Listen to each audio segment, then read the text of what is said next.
بسم اللہ الرحمن الرحیم۔ السلام علیکم ورحمۃ اللہ وبرکاتہ۔ محترم سامعین، جیسے کہ آپ لوگوں کو معلوم ہے کہ کل مفتی عبداللہ صاحب معمول کے درس سے فارغ ہو کر جیسے مسجد کے گیٹ پر آئے تو پہلے سے موجود دہشت گردوں نے ان پر حملہ کر دیا، جس کے نتیجے میں وہ زخمی ہوئے اور ان کو جناح ہاسپٹل منتقل کر دیا گیا، اور 2 حملہ آوروں میں سے ایک حملہ آور کو لوگوں نے پکڑ لیا۔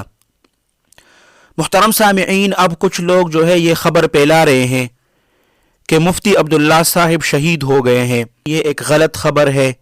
مفتی عبداللہ صاحب صحیح سلامت ہے الحمدللہ، اب ہوش میں بھی آ چکے ہیں۔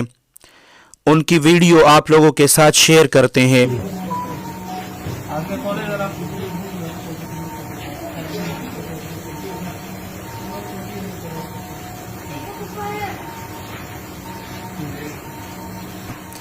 محترم سامعین، اللہ سبحانہ وتعالی مفتی عبداللہ صاحب کو صحت کاملہ عاجلہ دیں۔ اللہ سبحانہ وتعالی حملہ آوروں کو نشان عبرت بنائے۔ اللہ سبحانہ وتعالی آپ سب کو اپنے حفظ اور امان میں رکھیں، اپنے خصوصی دعاؤں میں یاد رکھیں۔ السلام علیکم ورحمۃ اللہ وبرکاتہ۔